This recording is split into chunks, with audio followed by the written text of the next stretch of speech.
پیارے دوستو، آپ سب کو میرا سلام۔ میں ہوں آپ کا بھائی امداد اور آپ دیکھ رہے ہیں پیغام اسلام۔ اللہ تعالیٰ سے دعا ہے کہ آپ جہاں کہیں بھی ہوں، اللہ آپ کو صحت، سکون، ایمان اور اپنی رحمتوں سے نوازے۔ آج میں آپ سے ایک ایسا سوال پوچھنا چاہتا ہوں جو ہم سب کو اپنے آپ سے ضرور پوچھنا چاہیے۔ کیا ہم واقعی فحاشی کو روکنا چاہتے ہیں؟ اگر جواب ہاں میں ہے تو پھر ہمیں صرف دوسروں کو نہیں بلکہ سب سے پہلے خود کو بدلنا ہوگا۔ آج موبائل ہر ہاتھ میں ہے، انٹرنیٹ ہر گھر میں ہے، اچھی چیزیں بھی آسانی سے ملتی ہیں، لیکن افسوس کے ساتھ فحش مواد بھی پہلے سے کہیں زیادہ آسانی سے دستیاب ہے۔ بہت سے نوجوان صرف تجسس میں اسے دیکھنا شروع کرتے ہیں، لیکن آہستہ آہستہ یہ عادت بن جاتی ہے۔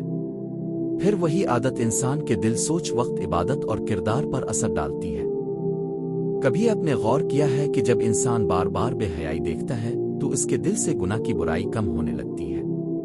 نماز میں دل نہیں لگتا، قرآن پڑھنے کا شوق کم ہو جاتا ہے اور آہستہ آہستہ انسان اپنے رب سے دور ہونے لگتا ہے۔ یہ صرف ایک شخص کا نقصان نہیں ہوتا بلکہ پورے معاشرے کا نقصان بن جاتا ہے۔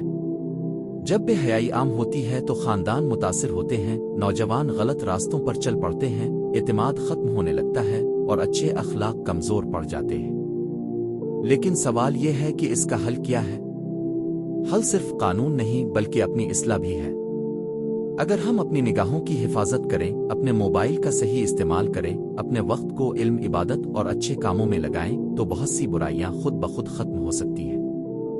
اگر آپ اس گناہ میں کبھی مبتلا رہے ہیں تو مایوس نہ ہوں۔ ہر انسان سے غلطی ہو سکتی ہے، لیکن بہترین انسان وہ ہے جو اپنی غلطی کو پہچان کر واپس صحیح راستہ اختیار کرے۔ آج ہی فیصلہ کریں کہ آپ اپنے موبائل سے ہر وہ چیز ختم کریں گے جو آپ کو گناہ کی طرف لے جاتی ہے۔ ایسے صفحات اور ویڈیوز سے دور رہیں جو بے حیائی پھیلاتے ہیں، اور ان کی جگہ ایسی چیزیں دیکھیں جو آپ کے علم، ایمان اور کردار کو مضبوط کریں۔ یاد رکھیں، وقتی لذت چند لمحوں کی ہوتی ہے، لیکن اس کے اثرات کبھی کبھی بہت دیر تک رہتے ہیں۔ اس کے برعکس پاکیزہ زندگی انسان کو عزت، سکون اور اللہ کی رضا عطا کرتی ہے۔ اگر ہم چاہتے ہیں کہ ہماری آنے والی نسلیں محفوظ رہیں تو ہمیں آج سے اپنی ذمہ داری ادا کرنا ہوگی۔ اپنے بچوں کی تربیت کریں، ان سے محبت کے ساتھ بات کریں، ان کے موبائل اور انٹرنیٹ کے استعمال پر توجہ دیں اور انہیں اچھا ماحول فراہم کریں۔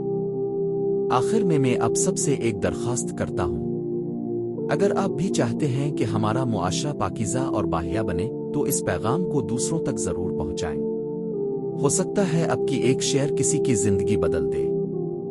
اللہ تعالی ہمیں اپنی نگاہوں، اپنے دلوں اور اپنے کردار کی حفاظت کرنے کی توفیق عطا فرمائے، ہمیں ہر قسم کی بے حیائی سے محفوظ رکھے اور ہمیں ایسا مسلمان بنائے جو خود بھی نیکی پر چلے اور دوسروں کو بھی نیکی کی دعوت دے۔ آمین۔ اگر آپ کو یہ پیغام پسند آیا ہو تو ویڈیو کو لائک کریں، اپنے دوستوں کے ساتھ شیئر کریں اور پیغام اسلام کو سبسکرائب کرنا نہ بھولیں۔ اللہ حافظ۔